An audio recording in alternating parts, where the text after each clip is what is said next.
Okay, so real talk. I predict this would happen before the end of the generation, but what I didn't expect is for it to happen this fast. The floodgates, unfortunately, are now officially open. If you haven't already heard, gaming is about ready to get a lot, and I mean a lot, more expensive.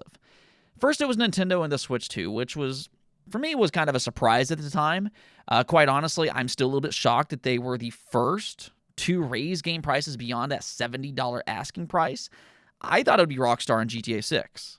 But as soon as Nintendo pushed that first domino, it really just kind of felt like it was only going to be a matter of time before our next price hike. Once again, though, I'm a little bit surprised as to who it is. This time it's for the ever consumer-friendly Xbox. And this isn't just a simple price hike for their games and that's all. This one is pretty dramatic across the board. And ironically, the Switch 2, which kind of started this whole trend in the first place, seems a little bit more reasonable in hindsight. By the end of this year, the Switch 2 very well could actually be the budget option that everybody wanted it to be, but maybe not necessarily in this way. So we're going to cover all of this today because this actually has massive ramifications for this generation and really also for next generation as well.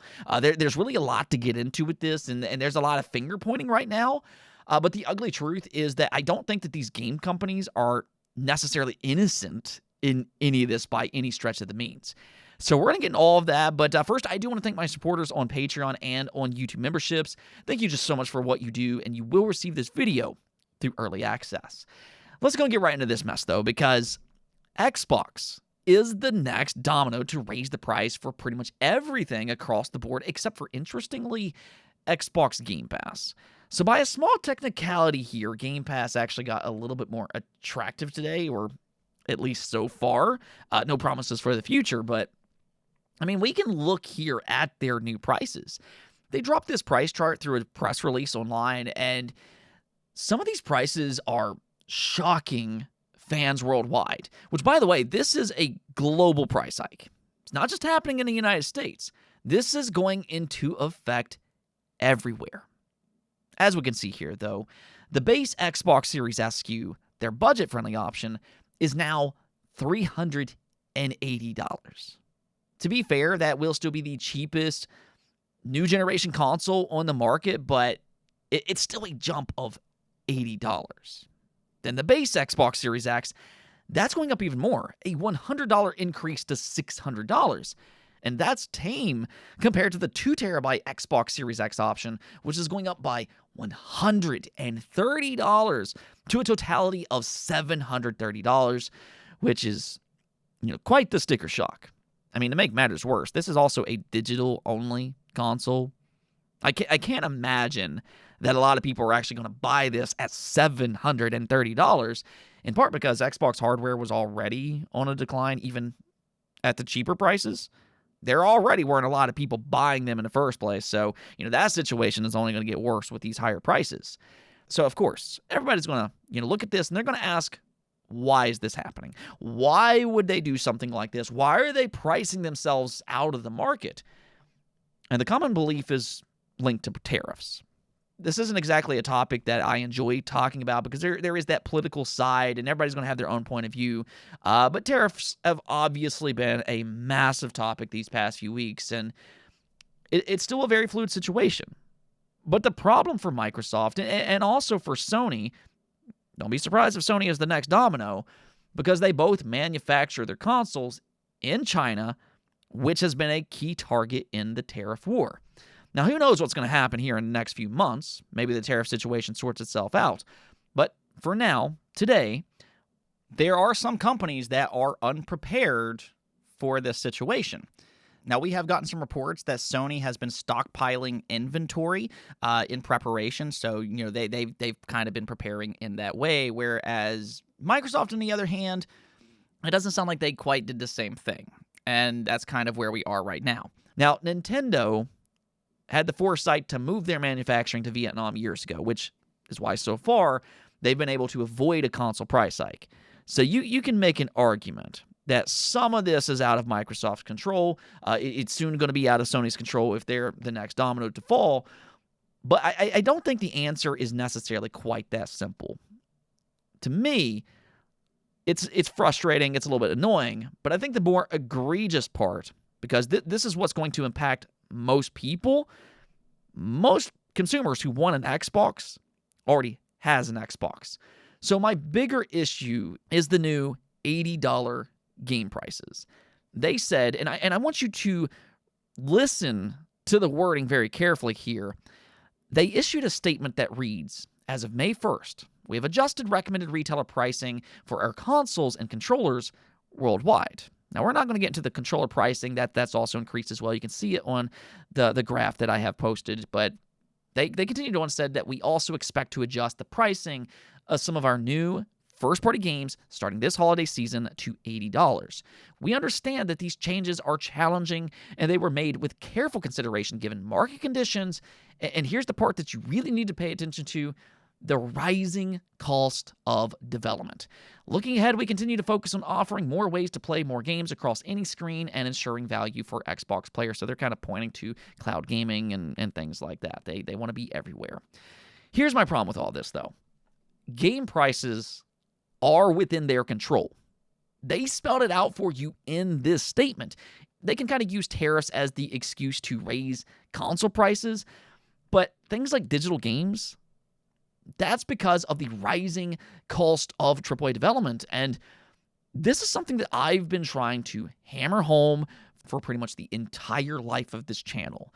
The cost of AAA game development has irresponsibly ballooned out of control to the point that it's no longer sustainable. And it's not like there hasn't been red flags for years. It wasn't sustainable at $60. It's not sustainable at $70. And who knows if it'll be sustainable at $80.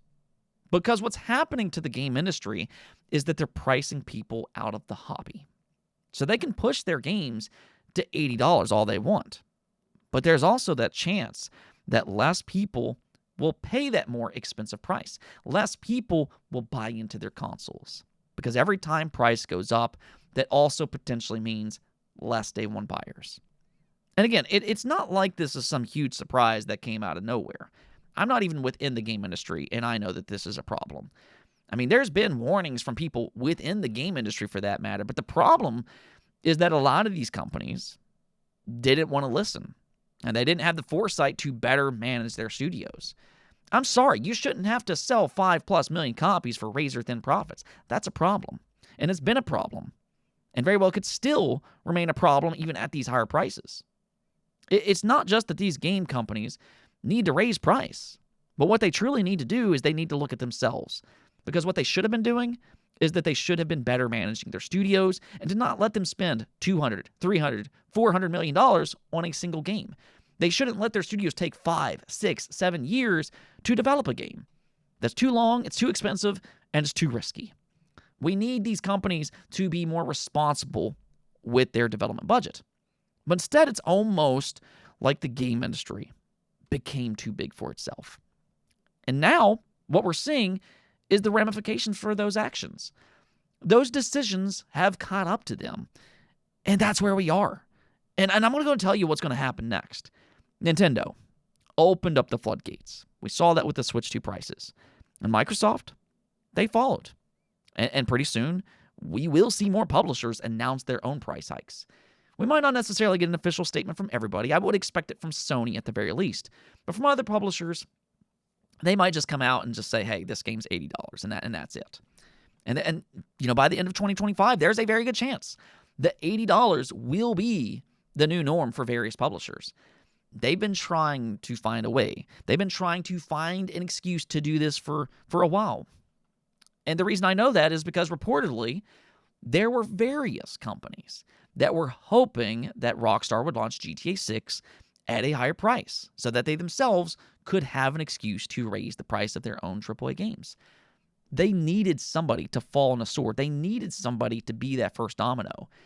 And surprisingly, again, this is not what I was expecting, but it was Nintendo. So really, it's only a matter of time now. And on top of that, these publishers can also use the excuse that it's now because market conditions. They can get a lot of the anger pointed in that direction, even though, again, some of that doesn't actually impact digital games.